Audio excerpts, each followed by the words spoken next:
This is Love Your Work. On this show, we help you make it as a creative, find your unique voice, find the right mindset to succeed, be the first to capitalize on new opportunities, to make a living making your art.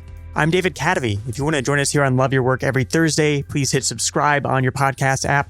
And if you want the very best of Love Your Work, if you want the gems I have discovered in my thousands of hours of research into history's greatest creators, all in a short weekly email, sign up for my Love Mondays newsletter at kadavy.net/Mondays. How would you feel if you got fired today? If the answer is relieved, you might want to rethink your job. Robbie Abed is author of Fire Me, I Beg You, Quit Your Miserable Job Without Risking It All. Robbie is also one of the early influencers on LinkedIn's publishing platform. He's had over 500 coffee meetings, and he's one of the key catalysts, along with James Altucher, behind why this podcast exists at all. And you're going to hear the story in this conversation. I took a short visit to Chicago and sat down with longtime friend Robbie Abed. In this conversation, you're going to learn, if you're thinking about quitting your job, what is the one question you should ask yourself to know if you should pull the trigger? And how do you quit your job without committing career suicide? And Robbie says, never lie on your resume, but lie like hell in your exit interview. Find out why. Here is Robbie Abed.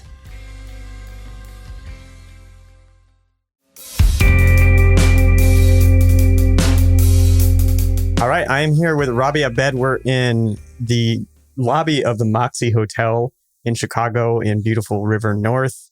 And Robbie, this was your idea to be in this booth. It was my idea. It only took us 45 minutes to get this set up, but I think it's totally worth it. I mean, they've got a beautiful little podcast booth here. You might be hearing some music in the background because it's not totally soundproof booth, and nobody working here knows anything about this booth. And I think we're probably the first people to ever use this booth. But I mean, they did get a lot of PR. I mean, the only reason we found this was because of the PR. So it's from a marketing move, super smart. Well, it's decent equipment, and we did get it to work. Yes. That's good. I was talking to somebody earlier this week, and I was like, oh, I'm interviewing Robbie Abed this week, and they're like, who? Right.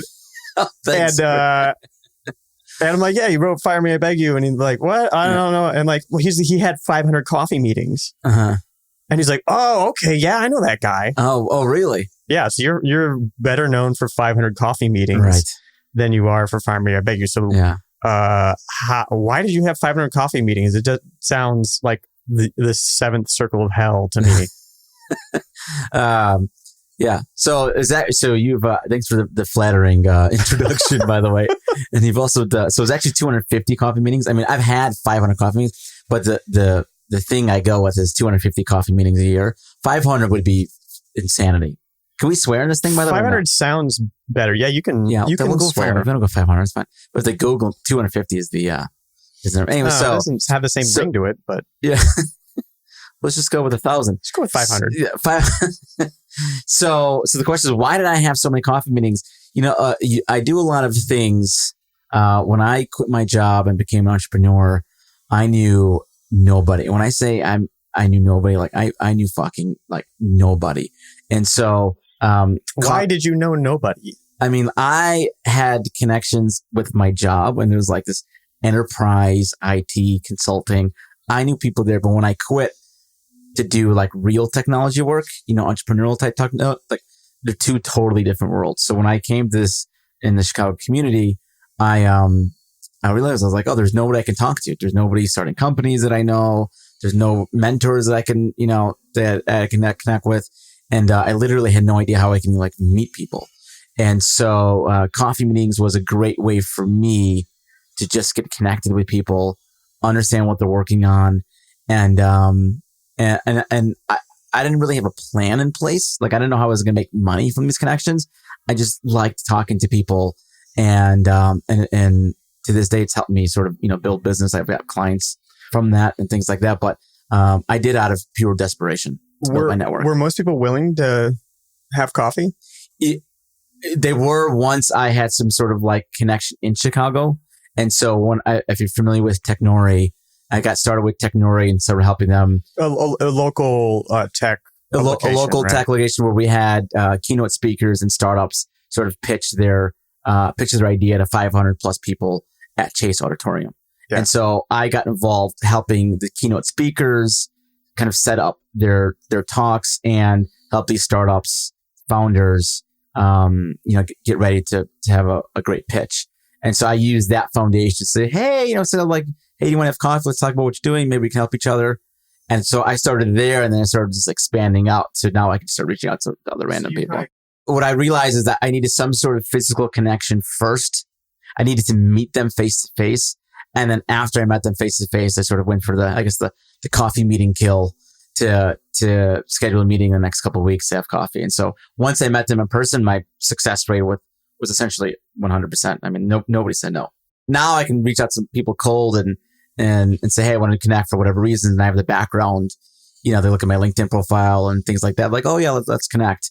But before I had no real reason for anyone to connect with me. Oh, you were like one of the first big LinkedIn influencers too. Like you were one of the first big publishing, or when they opened up their publishing platform, you were getting all these 500,000 view, posts that you were putting up. And then they flew out a camera crew and made a promotional video of you walking around Chicago. Right. Yeah, which was an amazing experience. So when LinkedIn, this before LinkedIn had any, like, you couldn't create any content on LinkedIn, really. Maybe like post a photo or whatever. They started creating like this long form LinkedIn content, like blogs. And I was just an early contributor to that. And I just started using that platform to start either republishing myself or writing new content. And because there was like nobody writing anything, as opposed to now where like everybody writes something, I just was able to sort of like hack the algorithm to just show up on people's feeds. And so I did that, and that's how I built my email list and things like that. But I totally used that to my advantage, and then that's how I get the video. Do you still know how to hack the algorithm? I do. It gets harder and harder, because you have to tell us. You have to tell us how to do it. Oh, so what's the secret? Yeah. You have to share it with thousands of people. Yeah. Please. So there's I struggle with it. There's the hack, which is like, here's how you get more views and comments, but does it always mean like people are going to respect you? Like the people that you want to respect are going to respect you more. So it's kind of like, it's very clear you're sort of doing it. So it's like, it's funny, like on so LinkedIn, I call it's like inspiration porn, or like, it's like, what's the word I'm looking for? Where you like project something like the right thing, like virtue signaling. Mm-hmm. Like, I hired a homeless person when nobody else would. And now I gave them a shower and a bath and a job. And now they're the executive of a great, successful company. People will like that shit all day. Yeah. And so it's any like, and it's probably like not even true. Now he's looking at it's like, yeah, it's, you look at it and go, it's probably not true, but people love it. Wow. So anytime but you would never do that. I would never do it now. I mean, I knew before how to do it, but I would never hire a homeless person, David. That's exactly what I said. Yeah.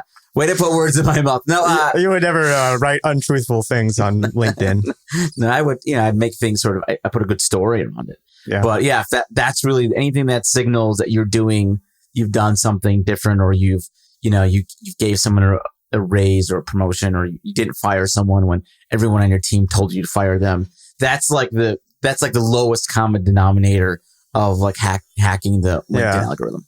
It makes you wonder if people are ever going to get just desensitized to that sort of thing. Like, don't enough people look at that and they're like, okay, I see what you're trying to do here.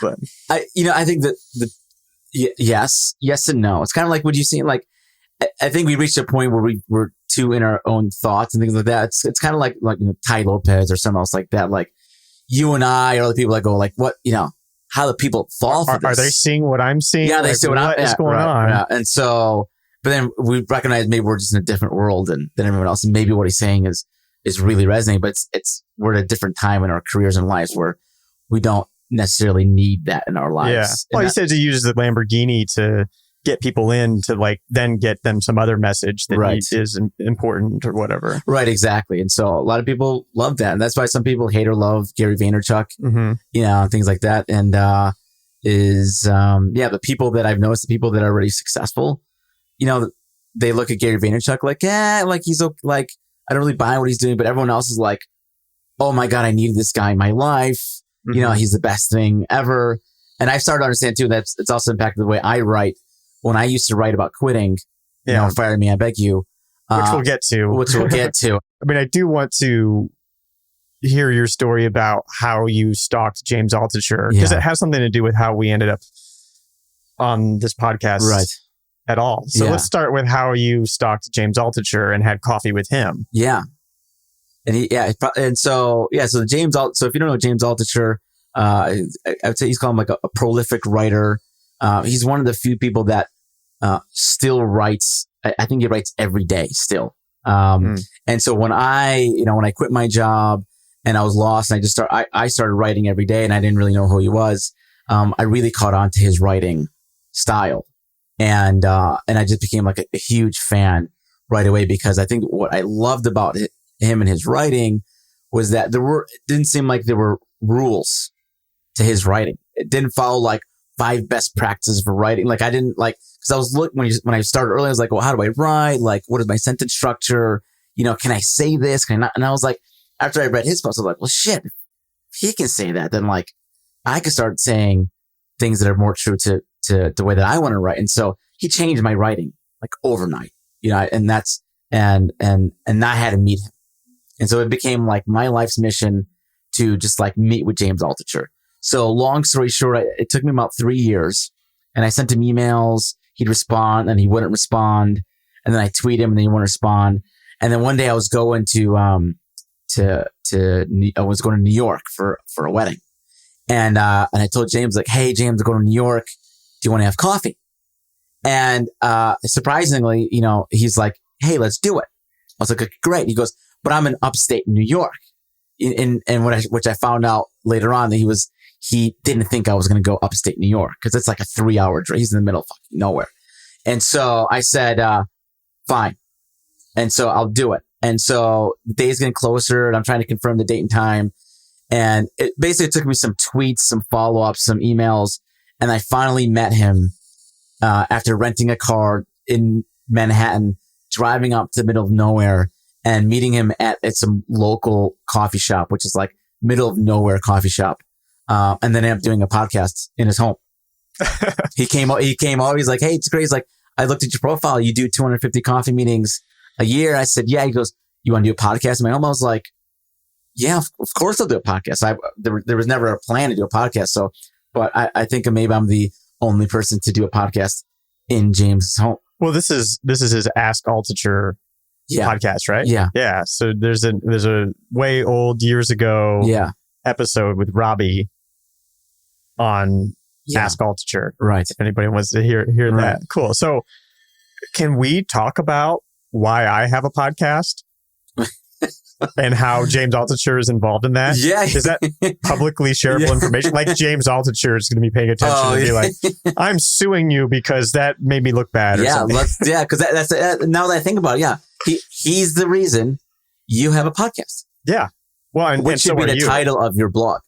But no, but he's the reason, really. Yeah, I'm sort of a conduit to that, but conduit. Yes. Conduit. Yeah, whatever. And that's why I don't use that word ever. I don't know why I decided to use that. Maybe I'm using it wrong. No, if someone's using a word right, it's probably you. And if it's wrong, it's for sure. 100%. I don't know why that would be, but okay. So wait, how was it that my podcast exists because of James Altucher? Yeah. So long story short, we had the podcast, and then he was on he had a podcast sort of network that he was on, and they were they were in the process of considering like creating like a podcast network. Mm-hmm. And this is years ago, so I think I talked about it. And so his producer's like, hey, you want to be part of the network? And he gave me some of the rules and things like that. And I was like, yeah, let me think about it. So you've never had a podcast before. Never. And the producer of this network is just like, hey, Robbie, do you want to start a podcast in this network? How does that work? Yeah. So why did they pick you? I think they picked me because when you listen to the podcast, he was like, oh, this fits perfect with like the choose yourself type of thing. Uh-huh. So like the firing and quitting and you know, things like that. So he's like, this is perfect for James's audience, his style. And I love do you want to do that? And so I said, let's do it. And so he sent over some podcast equipment. When in the office, that I was in. And at the time you were in Chicago at the time, and you were just sort of, you'd work out of my office every other day or something like that. And then we started talking, and you were like, yeah, maybe I should do a podcast. And they didn't just send some podcast equipment. Like they sent speakers. Like, I don't even know why you need speakers to have a podcast. Like, supposedly so you can hear the podcast that you recorded in a context on which nobody listens to podcasts. Like, nobody listens to podcasts through speakers. I mean, than like a nice stereo. That's not as important. It was for more editing, yeah. It's more important to listen to your podcast on like crappy white iPhone headphones or something. But like, they sent some sort of I didn't know what this equipment was at the time, but like the arms, a lot like what we're talking on right now. There's like the arms, like really high quality microphones, just professional shit. Yeah, absolutely. Like monitors, like headphones, and then the digital audio interface with like all these sliders on it, the mixer, and there's like it was like a lot of equipment to send to somebody who's never had a podcast. Right. And then you interviewed me for your podcast. You're right. So you're trying to rub this in. So I never launched that podcast. I've been about 4 or 5 people. I never launched it. And what's funny is you and you're getting to this is you started a podcast because, you were like, oh, you're sort of, I guess, inspired by what I had. Or maybe you're inspired. Podcast envious. I was inspired, and to your credit, you were like, you just start the podcast. Like, I've got this equipment here. Just start the podcast. Like, just do it or whatever. Yeah. And at the time I was like, yeah, you should. And I don't know if it was I don't want to take credit for your ideas and my ideas, but I think it's when you interviewed Jason Fried, I don't know if I was like, hey, you should just talk to like Jason Fried or something. I think you reached out to him. I don't know, but there's a few like Steve Case. I was like, you should reach out to you. That was mine. That was you. One. Yeah, that was you. Because you're like, hey, he's got this book coming out. You should reach out. And I'm like, Steve Case? Are you kidding? Wow, that's like Steve Case is. I mean, it's funny because younger people are like, who the hell is Steve Case? But Steve Case was God to me, Right. Yeah. He started AOL, which basically changed my life as far as I'm concerned. He started the internet, and so you gave me that idea. And then, I did a few interviews with your equipment. I mean, my first interview was... Oh, you did actually use my equipment? Yeah. My first interview was in New York. I was on a mini life there, spending a month there. And I brought my equipment sort of thinking like, oh, maybe I'll start. And so, I sent an email to Jonathan Wagner of Time Hop and had my first interview there. And then I interviewed Adrian Holvati on your equipment. I interviewed Saya Hillman on your equipment. Oh, great. Oh, in the office? In the office, yeah. Okay, she came in the office and I interviewed her. And I think Jason Fried I interviewed then, like, he might have actually been like the 5th interview I performed or the 4th. Yeah, it was very early on, wasn't it? Yeah. Yeah, but he was the first episode. When he launched it. Yeah, so I kind of got to practice a little bit with not Jason Fried, people who I wasn't going to be quite as nervous to talk to. And then I got to Jason Fried and then wanted to make a statement launting with him being the first guest. Yeah, so that's a great launch. So it is all thanks to you. And I don't want to bring up these painful memories of things that you like wanted to start that you didn't get to, but I've got tons of stuff like that. Now I'm on this podcast, like, I can do this. I think and if anyone's listening about starting a podcast, I think the way to think about it is if you're not going to create 100 episodes, like if you don't really plan on creating 100 episodes, like don't do the podcast. Yeah. Yeah. I think so. I don't know. Really? I say have permission to do one episode if you want. I mean, if you can take it, if you can do one episode and you can not feel bad about yourself for not doing more, right? I say go ahead and do the one episode. Like, but you would do one episode even though you don't know if you're going to do 2 episodes. I think it depends upon your own personal psychology and the way that your own motivational judo moves, what will work. But I like the story of Drew Ackerman of the Sleep With Me podcast, who he basically.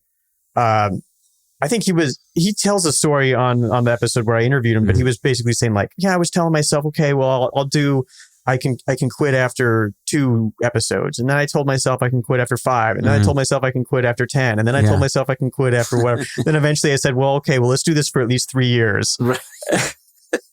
And then it was 3 years before. And then he ends up at a Moxie podcast booth. Yeah. It ends up trying to find unplugging ATMs to plug in the equipment on the podcast booth, like we were about to do. Yeah.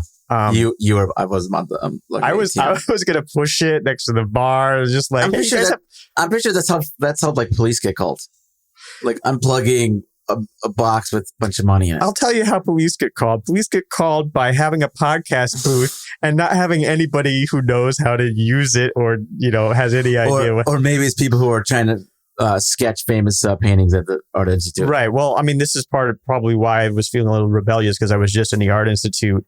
And I got chided or yelled at, castigated for sketching. Mm-hmm. I was sketching on a moleskin notebook. And anyway, so it was a little bit too good. I was like, I'm sorry, you're going to have to physically remove me while I'm sketching if you want me to stop sketching. That's what I didn't say. You wanted to say. What I go back again. That's I don't know what the French word is, where you're like walking down the stairs as you leave the party and you think of what to say. That was that. Mm-hmm. That was not what I said. So let's talk about Fire Me, I Beg You, and how to quit your job and give people something useful out of this conversation. I'm always worried when I talk to somebody that I'm really good friends with, because sometimes you listen to 2 people on a podcast who are just having a really good time. Yeah. And you're like, I'm not having nearly as good of a time as you are. Oh, another inside joke. Thank you so much. Yes, thank you so much for this inside joke. Or like you're laughing. They're laughing, and it's really what they're laughing at isn't funny. The only reason why it's funny is because they know each other to them. And I don't know, maybe some people like that stuff. There's obviously some shows that do very well that way. But okay, so you wrote a book called Fire Me, I Beg You. Mm-hmm. And I've recommended it to my listeners and my readers a number of times. And I've had a lot of people like thank me for recommending the book too. Yeah, they're like, oh, wow, this is so awesome. Like I read that book. It changed my life. Mm-hmm. I had at least one person who said that. Mm-hmm. I'll take it. Yeah. Not bad. Right. So how do people usually react when you say that you wrote a book called Fire Me, I Beg You? It's either one. It's opposite ends. There's the one people that like don't get it. Like, why would anybody want to quit their job? That's dumb. Worse than quitting, getting fired. Or maybe fired. Worse. Yeah. Well, a lot of it's they just don't understand why you would do anything different than the job that they have. And then there's the other end, which is like, oh my God, you came in at the right moment of my life. Your book changed my life. That you're exactly what I needed. Thank you, thank you, thank you. Like I get emails. When I was really promoting it, I got emails all the time like, they fired me. Like all caps, they fired me. Thank you so much. They fired me. It's like, okay. Like the emoji with the confetti after it. Yeah, exactly. So it's usually the opposite ends. And when I wear my t-shirt, which I'm wearing now, my Fire Me, I Beg You t-shirt, when I walk into places, a lot of people would like look at it and go, oh, where can I buy that? Like, oh my God, like they'll all the time. Really? All the time. And it's always retail workers. Retail workers, when they see it, they'll call all their other coworkers like, oh, I would love that shirt. Like, oh, they're like, oh yeah, we need that so bad. Anyone was like I went to like a diner at 2 a.m. and the waitress is like, oh, that's it. Bartenders. Wow. People were working like I remember I went to a Cubs game and one of the like vendors there, one of the ladies, she was like, all of them were like, they're just laughing. They laugh. That's one thing is they laugh. Uh-huh. There's people that are like miserable with their job, like careers, and then there's like, oh, I don't like my hourly job. Yeah. And the people on your hourly job, they laugh. People laugh like, oh, that's funny. And I'm like, I wasn't trying to be funny, but thank you. Well, yeah, I guess it works. I mean, you're striking this nerve in them. That's something that they want. Right. Yeah. I mean, well, they secretly want. Yeah. They secretly want. And actually, yeah, that's something that I secretly wanted once when I was working in Silicon Valley. And I I was becoming dissatisfied with my job. Mm-hmm. I mean, I guess maybe I wasn't I didn't realize how dissatisfied I was until they did fire me. And then I was like, yay, I'm never working for anybody again.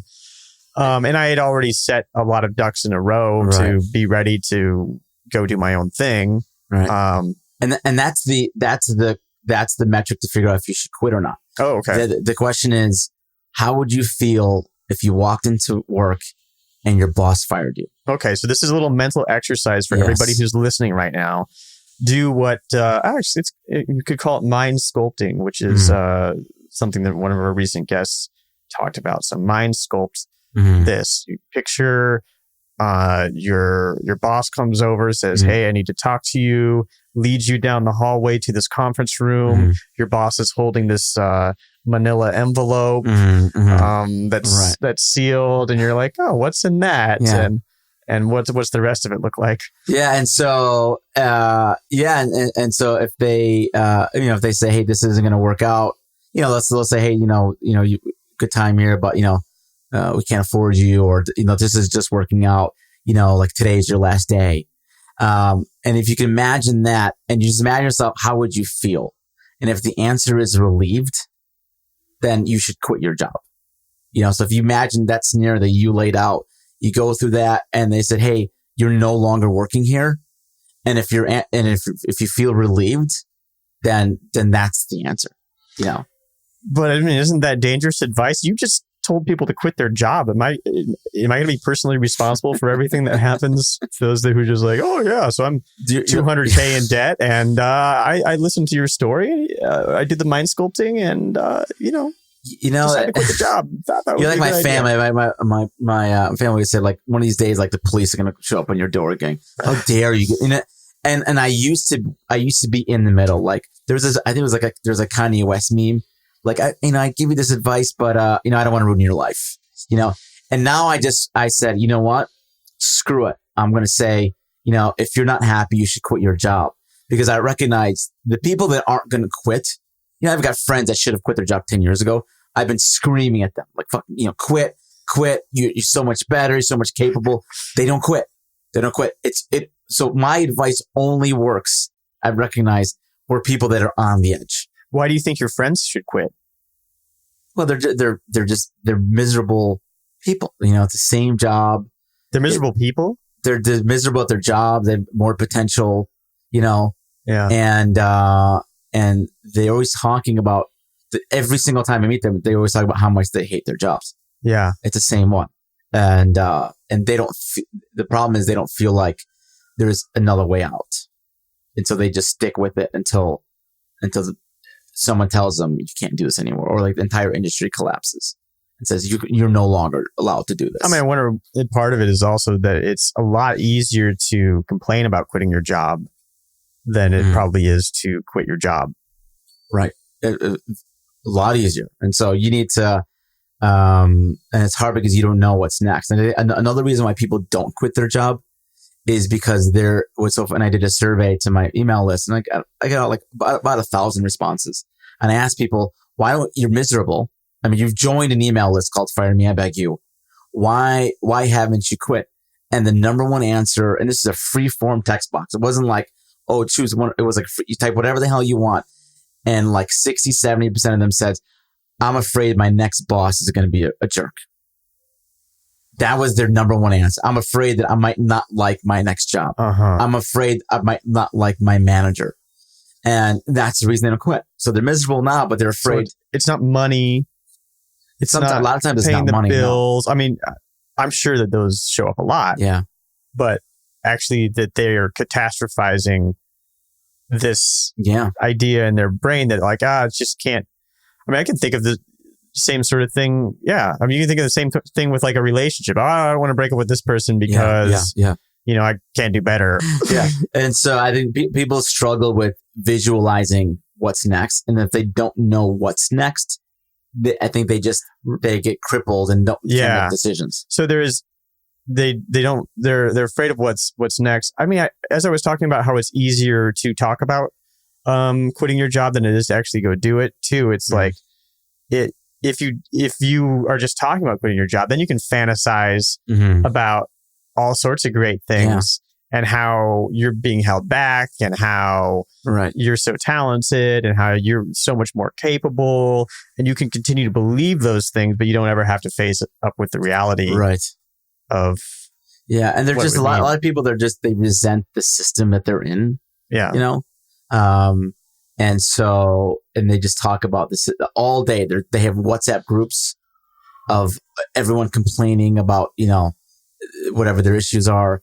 And so there's like pity party WhatsApp groups for people who just... A lot of it's just like, so specifically like pharmacy, pharmacists, How do you know about that? They're all mostly miserable people. My wife's a pharmacist. My wife loves her job. But the other people... All the others are the others are the... No, I mean, it's the... I think it's just... It's their... They don't feel like there's another way out. Yeah. You know what I mean? Like, imagine you studied, you did the bachelor's, and then you got your doctorate, you did all this work, and then this is it. This is what you're doing. Sunk costs. Right. And also skill set. They don't have a skill set or the certifications or the other things they need to do, other different things. They've already gotten off at the on-ramp, at the off-ramp, and they've realized they're at the wrong exit, but there's not another on-ramp. They've got to like get on some country road that's not even paved to like get to the next on-ramp. And Yeah. And so they just write it out until one of these days, one of these big companies comes and says, we've automated 80% of this, thank you for your time, type of thing. I think, man, they're just waiting. So what should somebody do in a situation like that if they have all this training and what they've decided is the wrong thing? We'll go back to James Altucher. There's one piece of advice that he gave that really stuck with me. He goes, if one person can make a major decision and ruin your life, then you're doing something wrong. Right. And so for example, if their boss told them or the industry say, hey, they're not doing it, then they're doing something wrong. And the answer is, the real answer is you've got to figure out something else. You've got to build your skill set in something else that's marketable to allow you to get out. And you're going to need at least I think 2 years or so to make that transition out. But it's got to be very intentional. To get out of that sort of system. Well, this brings up the whole idea of, if you're going to quit your job, maybe don't run in to work tomorrow and do it. There might be some preparation that we need to do first. So how can people prepare to quit their jobs? Yeah. So a lot of people think fire me, I beg you. It's just about say screw everybody and quitting. And it's actually the exact opposite advice. I said, figure something else out, figure out different streams. That's why I take coffee meetings, is because I'm constantly trying to learn what's out there. What do I need to do? Who are the people I need to meet? Who are the people that could potentially provide me opportunities? Dig your well before you're thirsty. Right. Plant your garden before you're hungry. Yeah. So those are the things, meet as many people as you can.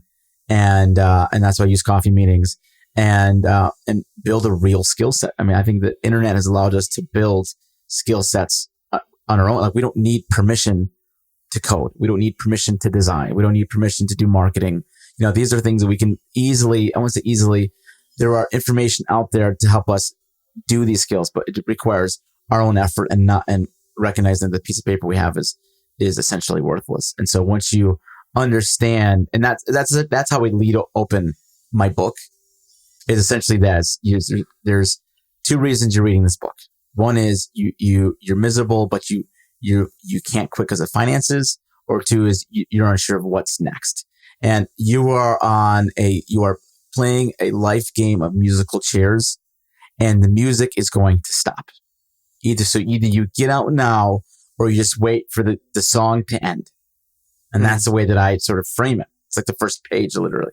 And so, and it's kind of like a scare tactic of the world is going to end, but that's the reality of that. So that, figure out ways to get out of that before you have to.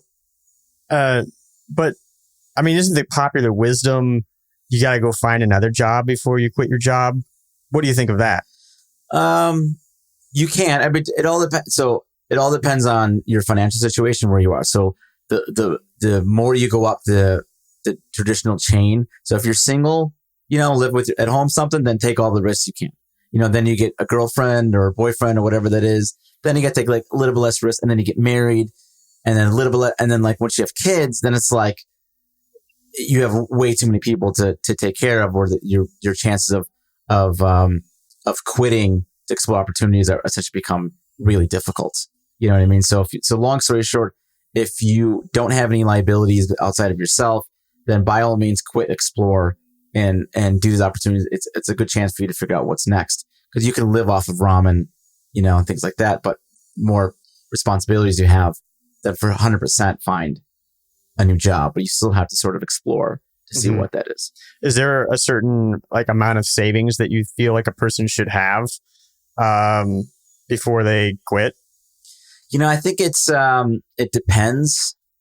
Yeah, I think the minimum is 6 months. I'd say that. If you have a year, that's great. 2 years, even better, but 2 years is difficult for almost everybody. But I'd say like a minimum of 6 months to 12 months. It all depends on like how confident you are in going back. So when I quit, and not many people know this, but when I quit my job, I didn't really succeed. I didn't make the money, so I went back to a previous job. So when you quit your job, was that the time when you discovered that you wanted to be fired? Yes. How did that happen? How did it happen when I decided that I no longer wanted to work? Yeah. Yeah. So it's one of my, very similar to what we were talking about before, but my boss set out a calendar invite for, and the title was Catch Up. That's all it said. No description, nothing. But she sent it at like 2:00 in the morning for the next day. I'm like, she sleeps at like 10 o'clock. Like, what is she doing? Sending me this vague invite that says Catch Up. And she's gonna fire you. And that's all I was thinking about the entire night. I didn't sleep in the morning. I'm like, she's gonna fire me. Like, this is it. It's over. Like my savings are, I got to go dip into my savings. It's my last day. And then I asked myself just two questions, which is, what do I want to happen? I'm like, I hope she doesn't fire me. And what do I secretly want to happen? I really hope she fires me. Like, fire me. I beg you. I'm miserable. End my life. And that's it. But by the time you get to this meeting, you're thinking like, all right, she's going to fire me, but also please fire me. Secretly. Okay. I still didn't want her to. It was one of those that I didn't want her to fire me, but if she did, it'd be like a good cut for me to leave. Yeah. And so I show up, and then she starts talking, but then she starts talking about just wanting to catch up on like tasks, activities. And like halfway through, I'm like, but Joanne, I thought you're not going to fire me. She's like, no, I'm not. Why would I fire you? It's like, you're doing a great job. I go, oh, I thought you were going to fire me because like you did this. Like, please don't ever send me these vague calendar invites. Like, wait till the morning or grab me. And by the way, I quit. And then I quit 2 months later. It was kind of like I quit because I was like, you know what? I finished my duty of like the sort of project I had to do. Yeah. After that, I was like, I had some time to think. I was like, you know what? Maybe I should just become an entrepreneur. Uh-huh. And then I left. But I'm still friends with a lot of people that I wrote the book, and we joke about it. Yeah. So how do you quit without committing career suicide? How do you quit without committing? That's a great question. I don't think it's ever it's only career suicide if you decide to do nothing. Like if you quit and you decide to go on vacation, 100% career suicide. Even Jerry Maguire had a career after he quit. Yeah, well, I haven't watched that movie in a while, but yeah, if he did, I'll take your word for it. Well, he made a scene. Yeah. Said, who's coming with me? Mm-hmm. Stole a goldfish in front of the entire firm. I mean, I don't think I've watched the movie yet, actually. I mean, it is just a movie. I've used the meme of show me the money like a million times, but I've never actually watched the movie. You millennials. So, yeah. Okay. Well, but how do you quit in a way that's respectful of what your boss's obligations are, or maybe there's gradations here. Yeah. So I think there's multiple ways. I think that, to the original question, like, is it career suicide? If you quit and you're learning new skills, you're meeting new people, you're doing something else, you've created another area of opportunity that you can explore on. but you can always go back. I've gone back to jobs to work full time again because it didn't work out. And so the expectation that once you quit, you'll never be able to go back in the industry, unless it's like, I don't know, maybe it's Hollywood or something. I don't know. But 9 times out of 10, if you have a good background, they'll take you, a competitor or the same company, they'll take you back. And that works for me. So I don't believe it's career suicide unless you absolutely do nothing. So when you're quitting, my recommendation is I call like the moment you know that you're going to quit, right? Let's say like it's over, right? Like, tactically, what do I do? Right. And I follow these steps. The first thing that I do, the first mentality that I have is I'm positive Pam. That's my name. I don't give any feedback. I don't say, oh, here's how I would improve the company. Once I've sort of stated that I'm quitting, I'm no longer trying to make the company that I'm with better, because there's this tendency to say, oh, I left now. Like I'll write an email because I care so much. I'm like, if I were you, I would do X, Y, Z. And you always look like an asshole because never be Superman on the way out from the company. If you wanted to fix the problems, stay there and fix the problems and then leave. Don't recommend fixes that you couldn't fix in the first place because you care about the company. Mm-hmm. And so that's a big mistake people make.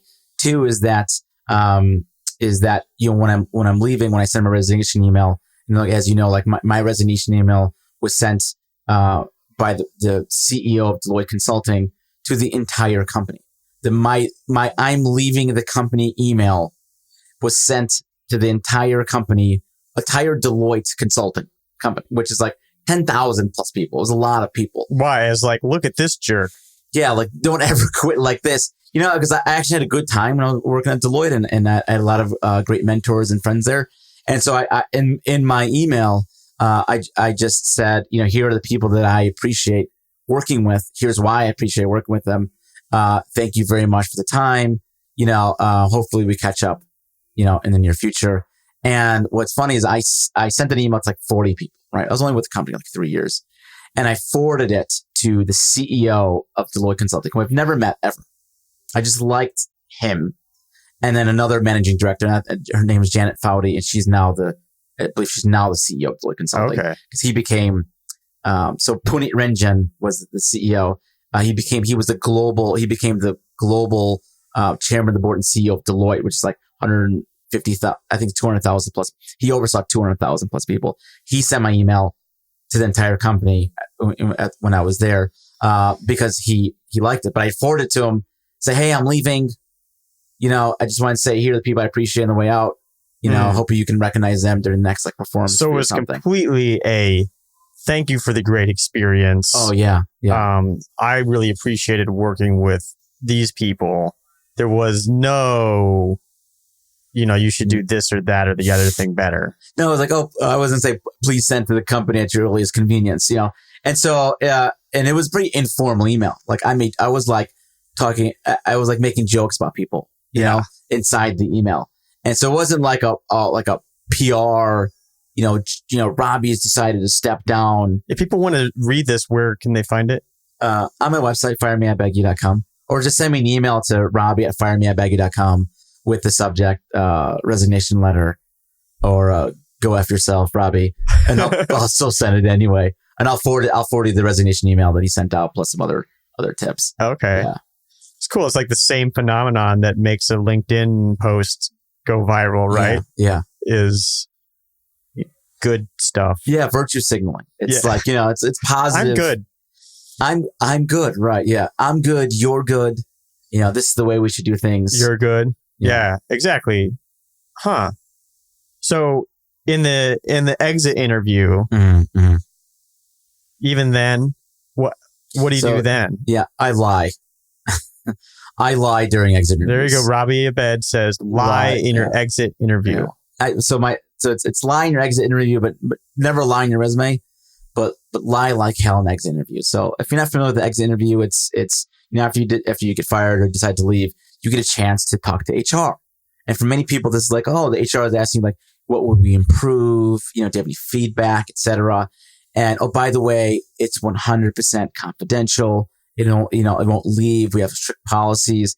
That's false. It's always false. Somehow, really? Some way, through informal conversations or whatever, the feedback will get back to your manager And so that's why I recommend, always being positive, Pam, never really giving them constructive feedback on it, because the world is very small and you're probably going to run into these people 2 or 3 years later. So, there's one job I was at where, I just despised my manager. I hated this person. And it took every bone in my body not to tell this person off, but I kept it in, did the exit interview. I didn't say a damn thing about this person, even though I could have. And then, this person ended up turning into like a business opportunity like 2 years later, and so. Was this a context in which you didn't have to work with this person that you hated? But exactly. Yes, exactly. Like I would never work. So that person gave you a connection, but they were a potential opportunity for me later on. I didn't know at the time. I didn't know what it was, but a few years later, we still keep in touch. I'm good with keeping in touch, and and so it turned into a business opportunity for the future. But if I, but all because I restrained from just saying thank you for screwing me. Well, one thing that you mentioned earlier was if you want to fix problems in the company, stay and fix them. Right. So if you do feel like you would be glad if people fired you, if your boss fired you, I'm probably not just a random person on the street's going to fire you. You're fired. Like, I've never been fired by 3 people at once. Never been fired by somebody who I don't work for. Yeah. Right. So if you wish that they fired you, is there some point where you should look at yourself and say, well, can I change things? So the first thing I do is once you understand that you need to quit, right? And I don't recommend doing it right away, but you just said at some point in the very near future, I need to get out of this hellhole. What I recommend are a few things. One is every time you need to separate your work from your life, like immediately. And so the first thing that I do is when I come into the office, I purposely come in through the back door. I don't go in the front door. I don't say, hey, Jan and Joanne and Mike. I say hi to nobody. I completely distance myself from the work that I'm doing. And so I come in through like the back door, just because I don't want people to know when I'm coming. I don't want to know what people I'm leaving. I sort of want to set the expectation that, if I don't decide to come into work, people aren't going to it's not going to raise any red flags. I'm going to set a new sort of type of standard. The second thing I do is I change my mindset from how do I get an exceeding expectations? Like, how do I blow this rule out of the water and do a great job to how do I get a meets expectations? So I just changed my entire, I would change people to meets expectations. Okay. So at first, you're kind of working on changing. At first, you're working on changing the expectations of how you arrive and leave work, and that's so it doesn't arouse suspicion if you suddenly stop going, or how. It's more of a mental thing. It's like separating yourself. Like, 'cause what happens is you get so involved in the job, you forget about everything else. Like you're in too deep. Yeah. And so you start thinking, oh, my work is really important. I have to do all these things. And my first sort of mental trick, and that's what I say, is come through the back door, or if you have family pictures, take off the family pictures, is that you are not your job. And you are there for a specific reason. And so you need to get your head out of your ass and say, this is just a job, not what I'm going to be doing long term. You're separating it from your identity. You're untangling it from your identity, which can be part of where the fear comes from, is that your identity is wrapped up in having a job and it being this job, and I'm going to miss my coworkers. Right. Exactly. And so it's like, it's a difference between I'm about to leave the office and I get an email at 4:59, say, hey, Robbie, do this. Old Robbie, oh, let me stay late. Let me do this for you. New Robbie is, I just go home. I answer it Tuesday morning, Say, oh, just saw the email. Hope it's not too late. Here you go. Mm-hmm. It's that little thing right there where it's just a mental shift, and I've got feedback from that has helped people sort of distance themselves and make changes, because it allows them to see this is not permanent. Mm-hmm. Like with the boss that I used to work with, and the one that I thought was going to fire me, she never had, her desk was always empty. Always. And it just felt like she was ready to go at any time. You know what I mean? You know what I mean? It was like some people have like their family photos and they have all these awards and it's like they look like they're going to be there forever. But she was really good at what she does. But she just like distanced herself. And it took me a while to notice, like, you've got nothing here. You have established career, nothing on your desk, and it took me time to realize, like, oh, she's ready to go at any time, And so I kind of learned from that, like, yeah, I think everyone should just be ready to go.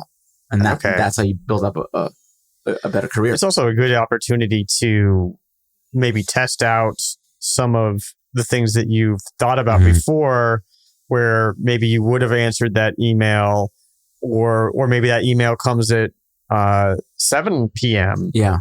And you're at home and you go and do the thing. And it's a situation where the request is downright, clearly unreasonable outside of the of the normal agreement of employment, and you in the past maybe felt like you had to do that and worried about what horrible consequences there would be for you not responding to an email at 7 p.m. Now you can try it on. Right. Yeah. So there's that too, and that can help you in your future job, perhaps. Yeah, and what I learned from that was, for other projects I was on after that, I try, like, what would happen if I don't bring my laptop home? Like, what happens if I don't have internet connection to my email? And long story short, nothing happened. Everything was great. Everything worked out fine. I was like, oh, I can do this. I can just go home. And I think in a 6-month project, I took my laptop home once. Yeah. And that was just because we were like, it was like a big day to go live with the project, but that was it. And maybe even at that point, if things are working out fine, maybe you just decide that you're changing your relationship with your career in general and you're staying at the job, but you're finding something outside of it that's making you hate your life less. Exactly. Yeah, exactly. And I think the big thing is that why I tell people the new thing is to just to do meets expectations, is because a lot of times people go above and beyond and they still get to meet expectations. You know what I mean? Like, it doesn't actually help them. So, like, imagine you just did not like the bare minimum. You're referring to meets expectations in the like annual performance review. In your performance review. Right. So right. My thing is, the moment you know that you're going to quit, the motivation to get exceeds performance, whatever, or exceeds expectations should go out the window. Yeah. Meets expectations, you're going to be an average worker. Because a lot of people that get burnt out are people that are like high performers and they're like and the people are slowing them down. Those are the people that are like have the motivation to leave. That's what I was like, change your mindset to meets expectations. Chances are no one's going to notice. Yeah. And you could probably save 20 hours a week just doing that. Start to kind of check out your meets expectations. Maybe you got the money saved up. Maybe you're deciding to change your relationship with your career, or maybe you're deciding to leave the job. Yeah. And so once you've gotten to the meets expectations part, is there something you should do after that? After you've decided that you're going to do meets expectations? I mean, you make that adjustment. You make this adjustment and now you're leaving every day at 5. Yeah. I mean, for me, the obvious next step is what am I going to do with this extra energy? What else can I explore? Because when people quit, very rarely do they quit knowing what they're going to do next. All they know is they don't want to do this. You know what I mean? And so use that time to read, explore, be creative. What else can I do? That's why I recommend going to coffee meetings.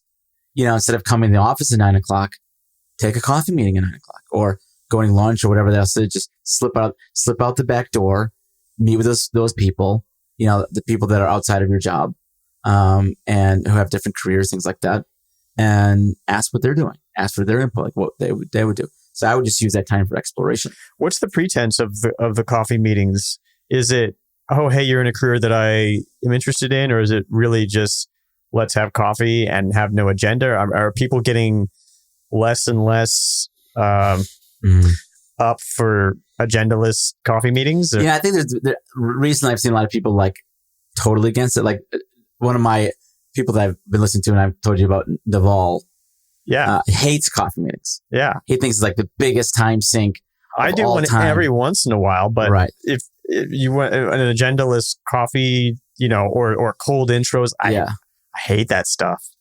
Right. Yeah. I think you hate it because you have a very, you know what you want, and you have a path of the people that you need to meet to get where you're at. Right.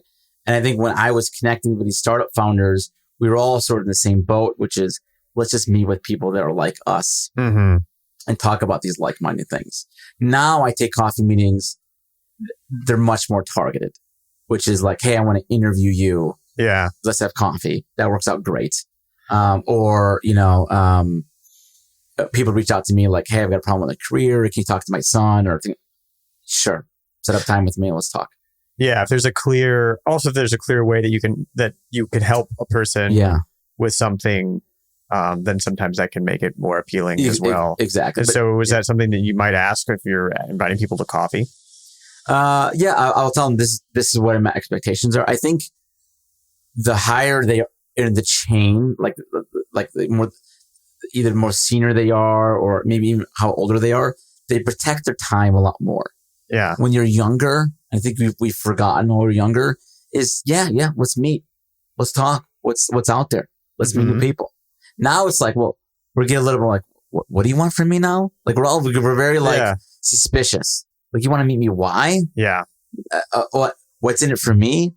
And I kind of hate that a little bit. It's kind of like, well, let's figure out who the people that we can help or connect with.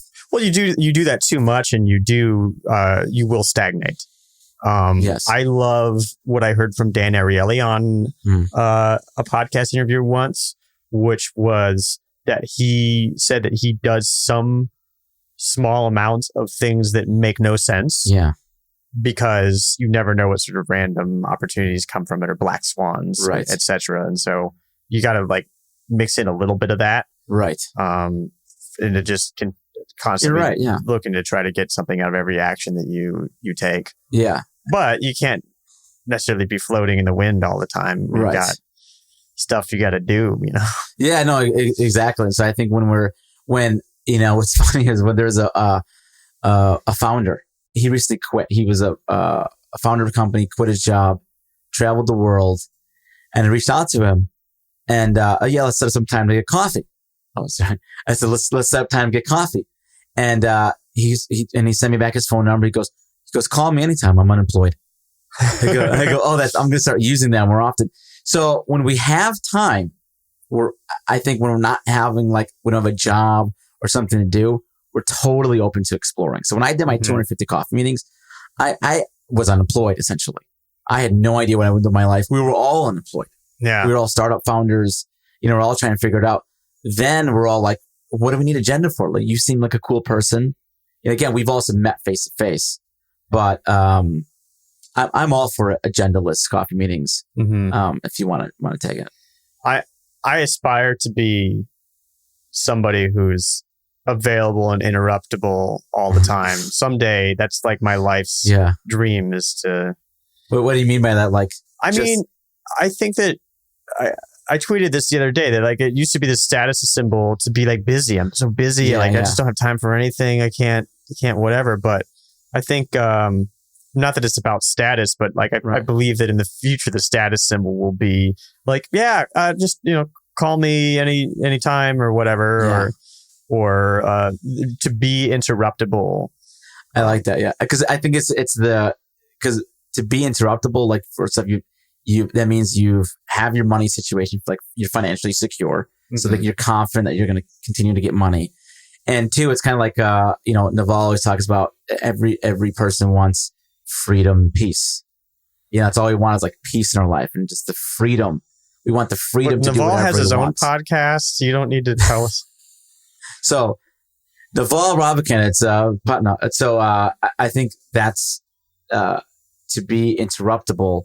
I think it's a sign for you. I think if I have to diagnose you that you have the time to just do whatever. Well, I think it's also that the more that you need to be creative, the more that you need to be open to serendipity and these sort of random things that happen. Like if you are a bricklayer, then you want to be laying bricks all day long. You're getting paid by the brick. Right. But if you're creative, then you kind of have to have this periods of reverie where your mind is floating around, and maybe you randomly meet some people or get interrupted a bit, but you've got to have some way to turn that into something.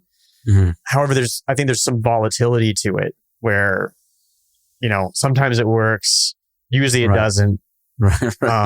But in the end, it evens out. Yeah. And I think the struggle is as a former workaholic, it sounds very easy to say, oh, you just, work less, work smarter, and things will work itself out and get enough sleep. And it all sounds great. And I think it is accurate.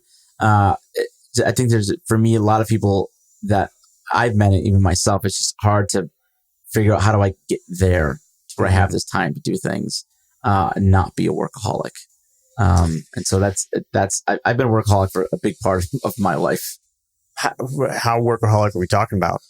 I'd work 13-hour days, 14-hour days every day for 3 months straight. Yeah. And which now is not sustainable at all. Yeah. But I felt like at the time when I'm in it that I have to do it. For whatever reason, I'm motivated or inspired or just dumb enough to say I have to do this. You don't get to a point where you're like, I'm being less productive now because I'm spending so much time doing this. I do once I stop. Once I stop the working so much. Yeah. And I step back going, okay, well, then I figure what do I need to do so I don't do what I just did? Do I need to hire people? Do I need to just, raise my prices and fire half of my clients? These are conversations I have to this day. Hell, this morning. You know what I mean? It's I've got plenty of options of what I can do with my business. Which one is the right one? But I know I don't want to get back to the working 80 hours a week. And I can't say fire me, I beg you, because it's my business. You know what I mean? I can't. I gotta just fire. Can't escape now. Right, yeah. Well, yeah. When you're in the muck, it does seem difficult to find the time, but it's always after you take a week of vacation or something, you come back and suddenly it's very clear, oh, the thing that I was going to do is a waste of time. I'm not going to do it. I'm going to do this thing. And then slowly entropy takes over and you become a mess within a couple months again. But if you can put some things in place to prevent that, then... And if you can do that, that's great. Yeah. I think it just takes you time to get to that state. That for me is systems. Yeah. Is just having a system that I follow, for producing the podcast. It's a lot more predictable, and that's maybe when you don't have clients. I think what you're referring to is you're doing a lot of writing for clients, but that can still have a systems component to it. Is I'm doing a writing thing, or people who, productize consulting is that way, where you can just have a system of okay, these are the units that I sell, and this is my process for doing those units, and this is my timeline for doing those, and you don't have to think about any of it other than carrying it out. And each time you do it better, and that works. A lot of it is it's all about setting expectations, with the people that you work with, and even yourself. Yeah. If I just set better expectations, it's going to cost this much. I'm only going to do X, Y, Z, and I will deliver that. But I have a tendency. I just, whenever I have free time and I'm estimating something, I always think I could do more. Always. It's to this day. I'm I could do all that, and then I'm then I was what the fuck was I thinking? Or my other planning fallacy. Yeah. Or my other employees yo, what, you signed what? This is going to be, and I'm no, it won't be that bad. And then real life happens. Oh fuck, I shouldn't have done that. And so, that's an area I'm still working on. I mean, it kind of explains why we're in this podcast booth right now and why it took us 45 minutes to get set up. You're it'll be okay. I'm I think I'm going to bring some of my own equipment as a backup. You're oh, come on, David. You're so Yeah. Why are you always so prepared or something? Yeah. I mean, we did figure it out though. But that's the thing. We did. We always figure it out. So that's my mentality. I don't know about always. All right. Well, this has been fun. Mm-hmm. I enjoyed being in the booth. This is great. I do think we need like a picture, someone taking a picture of us in the booth. It was awesome chatting with you. I hope that everybody who's listening quits their job. No, not everybody, but somebody. And if they if you want to quit your job, quit your job. Yeah, and we can see if we can get a picture of us in the booth. It'd be fun to see, but I don't know. Are you claustrophobic or no? Is it? No, I'm not. Yes, basically. Yeah.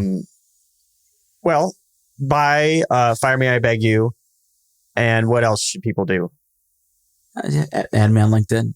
Add you on LinkedIn. No, Twitter. I don't. You're a LinkedIn guy. Twitter, I just don't. I don't like getting in people's conversations. Yeah. I think it's a time sink. I don't like it. Okay. Well, you're on there enough. I am. I've started actually. Robbie Abed on Twitter. ROBBIEAB. Yeah. Just. Oh, okay. Robbie Ab. Yeah. Abdominals. All right. Well, thank you so much for being on the show.